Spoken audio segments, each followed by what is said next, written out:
اور یہ ڈس انفارمیشن محرم کا چاند آتا ہے تو عزاداری سے ریلیٹڈ شروع ہو جاتی. کتنی اس وقت سائٹس ہیں جس میں آرٹیکلز ہیں، بلاگز ہیں یا ای میل سرکولیٹ کر رہے ہیں. جی وہ انو محمد تو جناب زینب کے بیٹے ہی نہیں تھے، وہ جناب قاسم کا تو لاشعی پامال نہیں ہوا.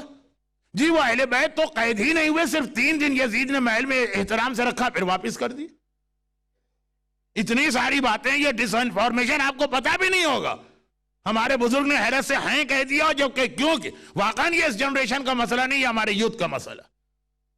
اور 2-4 ریفرنسز دیے جاتے ہیں، اس کتاب میں یہ لکھا، اس کتاب میں یہ لکھا.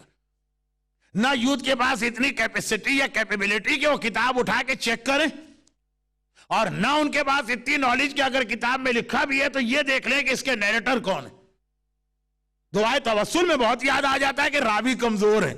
حدیث قصہ میں بہت یاد آ جاتا ہے کہ اس کا ایک راوی جو ہے ذرا ویک ہے.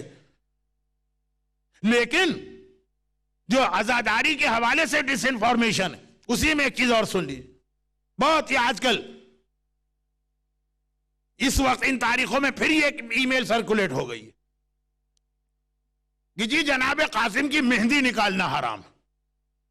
وہی ایک سلسلہ میرا ٹاپک چل رہا ہے، اس کے اندر یہ بات آ گئی. جناب قاسم کی مہندی نکالنا غلط. لفظ حرام یا لفظ غلط کہنے کا اختیار یا اتھارٹی صرف مجتہد کو ہے اور کسی کو نہیں، چاہے کتنا ہی بڑا عالم کیوں نہ ہو. تقلید کا تو کنسپٹ ہی ہے. بھئی تقلید کا جو کنسپٹ یہ ہے کہ آپ حضرت امام خمینی کی گریٹنس اور عظمت کو جانتے ہیں، اس سے بڑا عالم کون گزرا ہوگا. لیکن اگر آپ تقلید آقا خوئی کی کر رہے تھے تو حضرت امام خمینی کا جو نظریہ ہوگا وہ بھی آپ عمل نہیں کر سکتے. آقا خوئی جیسا مجتہد اور فقیہ 1400 سال کی شیعہ تاریخ میں شاید 2 یا 3 ان کے برابر گزرے. لیکن اگر آپ تقلید امام خمینی کی کر رہے ہیں تو آقا خوئی تک کی کسی اوپینین یا فتوے کو آپ نہیں لے سکتے. جو عام سے علماء یا حجت الاسلام لیول کے علماء، ان کی کیا حیثیت؟ کوئی ایسا مسئلہ آ جائے کنفیوژن والا، پہلے دیکھیں آپ کا مرجع کیا کہتے ہیں. اور یہاں پہ میں مرجع کی ورڈنگ پڑھ دوں اور اس کے ساتھ ایک چیز کی وضاحت کر دوں. فرماتے ہیں کہ اگر نسبت دے کے مہندی نکالی جائے تو صحیح نہیں، ورنہ مہندی نکالنا بالکل جائز.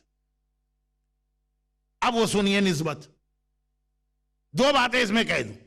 ایک یہ کہ کیا انڈیا اور کیا پاکستان اور کیا اس افریقہ میں مہندی نکلتی ہوگی جیسے مہندی کربلا اور نجف میں نکلتی ہے، اور مراجع کرام کے گھر کے سامنے سے جو سڑک پر اس کا جلوس جاتا.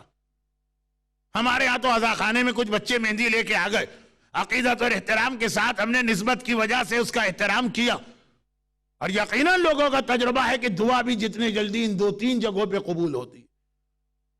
لیکن وہاں جا کے دیکھیں نجف میں تمام مراجع کے گھر کے سامنے سے جو مہندی کا جلوس نکلتا، کیا شاندار وہ جلوس ہوتا، کتنے بڑے انداز سے اس کو منایا جاتا.